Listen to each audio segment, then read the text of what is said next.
বিকেলের আকাশটা সেদিন অদ্ভুত রকমের মেঘলা ছিল। বিশ্ববিদ্যালয় ক্যাম্পাসে শেষ ক্লাস শেষ করে ধীরে ধীরে বের হচ্ছিল মেঘলা, হাতে একটা বই, কাঁধে পুরনো একটি ব্যাগ। গেটের সামনে দাঁড়িয়ে ছিল আরিয়ান। 5 বছর ধরে তাদের সম্পর্ক, বিশ্ববিদ্যালয়ের প্রথম দিন থেকে শুরু হওয়া বন্ধুত্ব এক সময় ভালোবাসার রূপ নিয়েছে। সবাই তাদের জুটিকে ঈর্ষা করত, কারণ তাদের মধ্যে ঝগড়া কম হলেও বিশ্বাস ছিল পাহাড় সম। আরিয়ান সবসময় বলতো, যদি কখনো পুরো পৃথিবী আমার বিরুদ্ধে যায়, তবুও আমি তোমার পাশে থাকবো। মেঘলা হেসে বলতো, এই কথাটা কখনো ভুলো না। কিন্তু মানুষ অনেক সময় নিজের কথাই ভুলে যায়। সেদিন ক্যাম্পাস থেকে বের হওয়ার সময় মেঘলার ফোনে একটি কল আসে। হ্যালো, ওপাশ থেকে তাড়াহুড়া কণ্ঠে, মেঘলা তুমি কোথায়? আব্বু অবস্থা খুব খারাপ, হাসপাতালে নিয়ে এসেছি। মুহূর্তে মেয়েটির মুখ ফ্যাকাশে হয়ে গেল।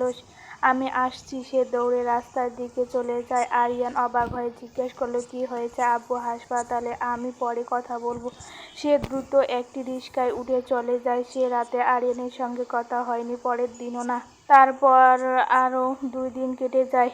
আরিয়ান বারবার ফোন করে, কিন্তু মেঘলা ফোন বন্ধ। সে জানতো না হাসপাতালে মেঘলার বাবার হার্ট অ্যাটাকে আইসিইউতে ভর্তি করে। 3 দিন ধরে মেয়েটি হাসপাতালে করিডরে কাটিয়েছে। চতুর্থ দিন সকালে আরিয়ানের ফোনে একটি ছবি আসে, অজানা নাম্বার। ছবিতে দেখা যাচ্ছে মেঘলা একটি ছেলের হাতে হাত ধরে আছে। ছেলেটি তাকে জড়িয়ে ধরে। নিচে লেখা, তোমার প্রেমিকা এখন অন্য কারো সঙ্গে সুখে আছে। আরিয়ানের মাথা যেন আকাশ ভেঙে পড়ল। 5 বছর সম্পর্কর পর এই বিশ্বাসঘাতকতা। সে সঙ্গে সঙ্গে মেঘলাকে ফোন করে। ফোন বন্ধ, আবার তবুও বন্ধ। তার ভেতরে জমতে লাগলো রাগ, কষ্ট আর অপমান। সেদিন সন্ধ্যায় মেঘলা ফোন অন করে। আরিয়ানের কল যায়। তুমি এত নিচে নামতে পারলো? মেঘলা অবাক। কি বলছো? নাটক করার দরকার নেই, ছবিটা আমি দেখেছি। কোন ছবি? যে ছেলেকে জড়িয়ে ধরে দাঁড়িয়ে আছো। মেঘলা কিছু বুঝতে না পেরে, আরিয়ান তুমি ভুল করছো।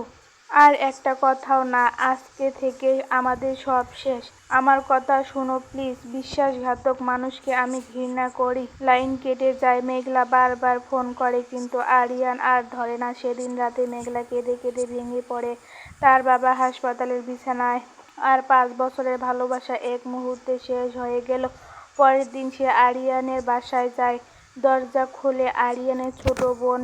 ভাইয়া নেই, কোথায়? ঢাকায় চলে গেছে। মেঘলা চুপ হয়ে যায়। সে একটা চিঠি দিয়ে বলে, এটা তাকে দিও। কিন্তু ভাগ্যের নিষ্ঠুর খেলা, সেই চিঠি কখনো আরিয়ানের হাতে পৌঁছায়নি। ছোট বোনটি ব্যাগে রেখে পরে ভুলে যায়। তারপর কেটে যায় দিন, মাস, বছর। মেঘলার বাবা মারা যান, কিন্তু সংসারের দায়িত্ব কাঁধে তুলে নেয়। অন্যদিকে আরিয়ানের চাকরির জন্য বিদেশ চলে যায়। তবুও মাঝে মাঝে গভীর রাতে সে মেঘলাকে মনে করত, কিন্তু অহংকার তাকে ফিরতে দেয়নি। 7 বছর পর একদিন আরিয়ান দেশে ফিরে আসে এক বন্ধুর বিয়েতে যোগ দিতে। সেখানে পুরনো বন্ধু তন্ময়ের সঙ্গে দেখা হয়, আড্ডা।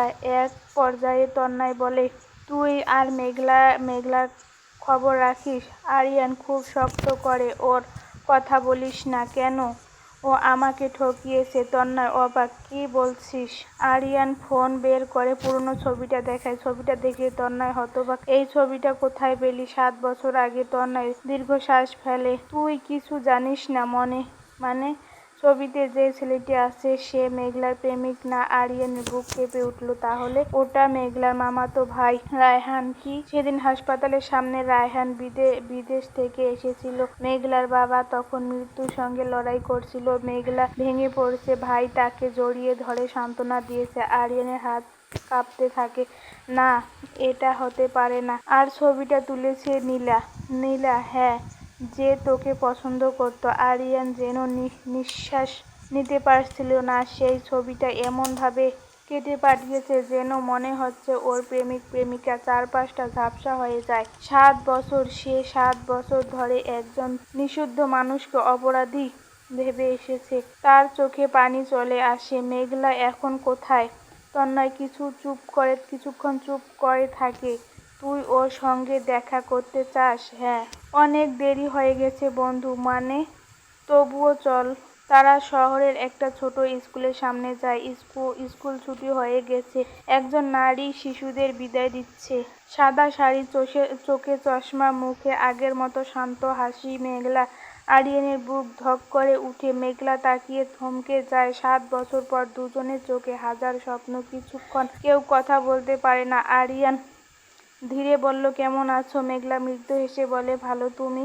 তোমার সঙ্গে একটু কথা বলতে চাই। স্কুলের পাশে পুরনো বটগাছের নিচে তারা বসে। আরিয়ানের চোখ ভেজা। আমি সব জেনে গেছি। মেঘলা চুপ। আমি ভুল করেছি। নীরবতা। আমাকে ক্ষমা করো। মেঘলা দূর থেকে তাকিয়ে বলে, ক্ষমা তো অনেক আগেই করেছি। তুমি বিয়ে করনি? মেয়েটি হাসে। সব মানুষ বিয়ে করলে সুখী হয় না। আরিয়ান কেঁদে ফেলে। আমি তোমাকে বিশ্বাস করিনি। হ্যাঁ। তুমি কি খুব কষ্ট পেয়েছিলে? মেঘলা কিছুক্ষণ চুপ থেকে বলে, যেদিন তুমি ফোন কেটে দিতে সেদিন বাবার অবস্থা খুব খারাপ ছিল। আমি শুধু চেয়েছিলাম তুমি আমার পাশে থাকো। আরিয়ান মাথা নিচু করে। কিন্তু তুমি চলে গেছো। যাওয়াই বইছে। হাওয়া বইছে, পাতা ঝরছে। মেঘলা আবার বলে, জানো, সম্পর্ক ভাঙে বিশ্বাসের অভাবে, ছবির জন্য না। এই কথাটা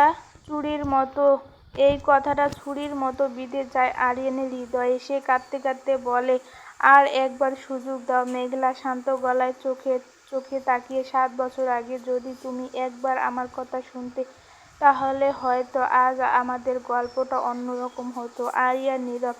সময় কখনো কখনো দ্বিতীয় সুযোগ দেয় না। তার চোখে দিয়ে অশ্রু গড়িয়ে পড়ছে। সূর্য তখন ডুবে যাচ্ছে। বিদায় নেওয়ার আগে মেঘলা শুধু একটা কথাই বলল, একটা ছবি তোমার ভালোবাসা ভাঙেনি, তোমার অবিশ্বাস ভেঙেছে। মেয়েটি ধীরে ধীরে চলে গেল। আরিয়ান স্থির দাঁড়িয়ে রইল। হাতে সে পুরনো ভাইরাল ছবিটি। সে ছবিটি একদিন তার 5 বছর বয়সে প্রেম কেড়ে নিয়েছে। আর আজ 7 বছর পরে সেই ছবিটি সত্যি তাকেই শিখিয়ে দিল, ভালোবাসার সবচেয়ে মূল্যবান জিনিস হলো বিশ্বাস। কারণ এই মিথ্যা ছবি হয়তো সম্পর্ক ভাঙতে পারে, কিন্তু সত্যিকারের বিশ্বাস কখনো ভাঙে না। সেদিন সন্ধ্যায় মেঘলা চলে যাওয়ার পরও আরিয়ান অনেকক্ষণ স্কুলের সামনে দাঁড়িয়ে ছিল। তার মনে হচ্ছিল 7 বছর আগে সেই বিকেলে ফিরে যেতে পারলে কত ভালো হতো। একটা ফোন কলে, একটু ধৈর্য, একবারে মেঘলার কথা শুনো, হয়তো আজ সবকিছু অন্যরকম হতো। কিন্তু সময় কখনো পেছনে ফিরে আসে না। হঠাৎ তার ফোন বেজে উঠল। তন্ময়, কোথায় তুই? এখন বাড়ি। তুই এখানে? বাড়ি যা, সবকিছু একদিন ঠিক হয়ে যাবে। আরিয়ান দীর্ঘশ্বাস ফেলে বলল, আমি ওকে আবার হারাতে চাই না। তন্ময় কিছুক্ষণ চুপ থেকে বলল, কিছু সম্পর্ক ফিরে পেতে হলে আগে নিজের ভুল শাস্তি মেনে নিতে হয়। ফোনটি কেটে গেল। সেদিন রাতে আরিয়ানের ঘুম হলো না। বারবার মেঘলার সেই কথাটা কানে বাজে, একটা ছবি নয়, তোমার অবিশ্বাস আমাদের সম্পর্ক ভেঙেছে। ভোরের দিকে সে একটা সিদ্ধান্ত নিল। সে মেঘলার কাছে ক্ষমা চাইবে, যতবার দরকার ততবার। কারণ সত্যিকারের ভালোবাসা সহজে হার মানে না। পরের দিন সকালে সে আবার সেই স্কুলে গেল। কিন্তু গেটে দারোয়ান বলল, ম্যাডাম আজ ছুটি নিয়েছে। আরিয়ানের বুক ধক করে উঠল। উনি কোথায় থাকেন? এসব বলা যাবে না। হতাশ হয়ে ফিরে আসার সময় একটা ছোট মেয়ে তার সামনে এসে দাঁড়ায়। বয়স 7-8 বছর হবে। আপনি কি আরিয়ান আঙ্কেল? সে অবাক। হ্যাঁ। কিন্তু তুমি আমাকে চেনো? মেয়েটি মিষ্টি করে হাসল। ম্যাডাম আপনার ছবি দেখিয়েছেন। কোন ম্যাডাম? মেঘলা ম্যাডাম। আরিয়ানের বুকটা কেঁপে উঠল। মেঘলা এখন তার ছবি রেখে দিয়েছে। মেয়েটি একটি ব্যাগ থেকে একটা খাম বের করলো। এটা আপনাকে দিতে বলেছে। আরিয়ান হাত কাঁপতে লাগলো। খাম খুলে ভেতরে একটা চিঠি। চিঠিতে পুরোনো কাগজের রং হলুদ হয়ে গেছে। ওপরে লেখা, আরিয়ানের জন্য। আরিয়ানের চোখের পানি চলে এলো। এটা কি সেই চিঠি যেটা 7 বছর আগে কখনো পায়নি? সে ধীরে ধীরে পড়তে শুরু করলো। প্রিয় আরিয়ান, তুমি যদি এই চিঠিটা পড়ো তাহলে বুঝবে তুমি অন্তত আমার কথা শুনতে চেয়েছিলে। তুমি যে ছবিটা দেখেছো সে আমার মামাতো ভাই রায়ান।